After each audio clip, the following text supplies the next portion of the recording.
लग्न बस्ता काढायचा तर मग लग्न बस्त्याचे माहेर घर असलेल्या रवींद्र वस्त्र निकेतन मध्येच पश्चिम महाराष्ट्रातील सर्वात मोठे 2 एकरात विस्तारलेले भव्य वस्त्र दालन, असंख्य व्हरायटी, भरघोस डिस्काउंट म्हणजे रवींद्र वस्त्र निकेतन। नामवंत साड्यांचे होलसेल मार्केट म्हणजे रवींद्र वस्त्र निकेतन। नवरा नवरीची पहिली पसंती म्हणजेच रवींद्र वस्त्र निकेतन। नवरा नवरीसाठी स्वतंत्र विभाग, नामवंत साड्यांवर सेल, आहेरासाठी शेकडो व्हरायटी। तर मग वाट कसली बघताय, चला खरेदीला।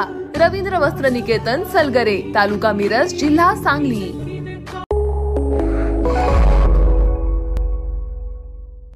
नमस्कार, मी मयुरी आणि आपण पाहत आहात 7 स्टार न्यूज। जिल्हा परिषद व पंचायत समितीची निवडणूक स्वबळावर लढवणार असल्याचे आमदार सुहास बाबर यांनी स्पष्ट केले।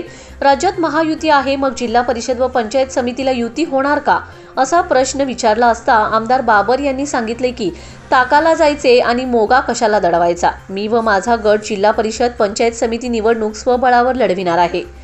आमदार बाबर काल आटपाडी तालुक्यातील प्रधानमंत्री घरकुल योजनेच्या चावी प्रदान कार्यक्रमानिमित्त आले असता त्यांनी ही भूमिका स्पष्ट केली। तालुक्यामध्ये काही अधिकारी बेताल वागतात, कोणाच्या तरी दबावाखाली चुकीची कामे करतात, त्यांच्यावर कठोर कारवाई करणार असल्याचं त्यांनी स्पष्ट केलंय। सामान्य माणसांना योग्य तो न्याय मिळवून देण्यासाठी प्रयत्न करणार असल्याचं त्यांनी सांगितलंय। समाधान मेळावे उपक्रम तसेच शासन आपल्या दारी हा उपक्रम गावनिहाय राबवणार आहे। समाधान मेळाव्यासाठी नागरिकांना प्रवासासाठी एसटी मोफत देणार असून सर्वसामान्यांची कामे व्हावीत यासाठी समाधान मेळाव्याचे लवकरच नियोजन करणार आहे, असेही आमदार बाबर म्हणाले।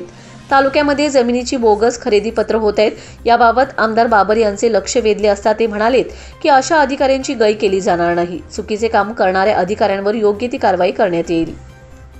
Bureau report 7 star news.